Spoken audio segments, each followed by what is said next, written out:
భద్రతనిచ్చు దేవునికి మహిమ కలుగునుగాక. ప్రియ స్నేహితులందరికీ దివ్య వాక్యోదయం. ఈనాటి పాఠ్యభాగము లూకా సువార్త 12:15. మీరు ఏ విధమైన లోభమునకు ఎడమియ్యక జాగ్రత్తపడుడి.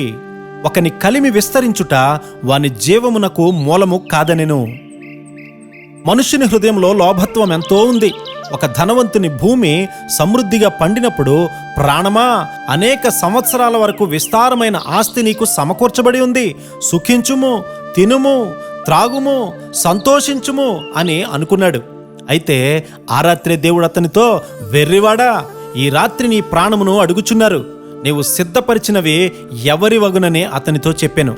ఈ రాత్రే దేవుడు నీ ప్రాణమడిగితే, ఈ రాత్రే దేవుడు నీ ప్రాణమడిగితే, సంపాదన ఎవరిదగునో యోచించితివా? యేసే నిజ దేవుడు, నిత్య జీవమిస్తాడు, మరణమైన జీవమైన నిన్ను విడువడు. ఈ దినాల్లో ప్రతి ఒక్కరూ పైకి రావాలి అనే ఆతృత కలిగి ఉన్నారు. దురదృష్టవశాత్తు పైకి రావాలి అంటే అధికంగా డబ్బు సమకూర్చుకోవడం అనే అర్థం. అది చాలా తప్పైనటువంటి కొలబద్ద. డబ్బు అనేది అన్నిటికంటే కూడా తక్కువ ప్రాముఖ్యత కలిగిందిగా ఉండాలి. ఏ రకమైన కొలత వచ్చినా కూడా దానిని పరిశీలించి చూడండి. చివరికి అది డబ్బు విషయాల్లోనికి దారితీస్తుంది. మావయ్య గారు సేవ చేస్తూ ఉన్నప్పుడు కొన్ని క్రైస్తవ సంఘాలు చివరి దశల్లో ఉండడం వల్ల వారి మధ్య ప్రత్యేక పరిచర్య చేసేవారైనా.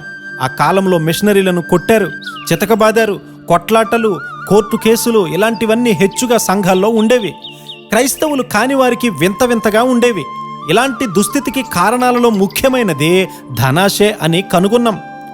మిషనరీ ఆస్తులను అక్రమంగా స్వాధీనపరుచుకునేవారు, పేరుగాంచినటువంటి క్రైస్తవ ఆసుపత్రుల్లో కూడా పనిచేసేవారు అక్రమంగా ఉన్నారు. నీలో లోభత్వం, ధనాశ అనే ఆత్మ ఉన్నప్పుడు, నీ భార్య అనారోగ్యంగా ఉన్నప్పుడు కూడా నీ జేబులో నుంచి డబ్బు సరిగ్గా తీయలేకపోవడం, నీ చేతులు రాకపోవడం చూసుకుంటావు. ఈ లోభత్వము హృదయంలో నుండి వస్తుంది. మరొకరు కష్టపడుతూ ఉండగా క్రైస్తవ హృదయం అలా ఉండలేదు. హృదయంలో ధనాశ ఉన్నప్పుడు మనం ఎలా సంతోషంగా ఉండగలుగుతాము? పిల్లలు ఎలా సంతోషంగా ఉండగలుగుతారు? నా పిల్లలకు నేను ఎప్పుడు కూడా డబ్బు ఇవ్వలేదు. కొన్నిసార్లు ₹1 కూడా ఇంట్లో ఉండదని వారికి తెలుసు. రాత్రింబగళ్ళు దేవుని సేవ చేస్తున్నానని వారు ఎరుగుదురు. నేనెప్పుడు కూడా డబ్బును గురించి మాట్లాడనని వారికి తెలుసు. ఎంతో అయోగ్యుడనని ఒప్పుకుంటూ నా ప్రభు సేవ చేస్తూ ఉన్నాను. నాలాంటి దౌర్భాగ్యుణ్ణే దేవుడు వాడుకుంటూ ఉంటే మీలో అనేక మందిని తప్పకుండా దేవుడు వాడుకొనుగాక. ఆమేన్.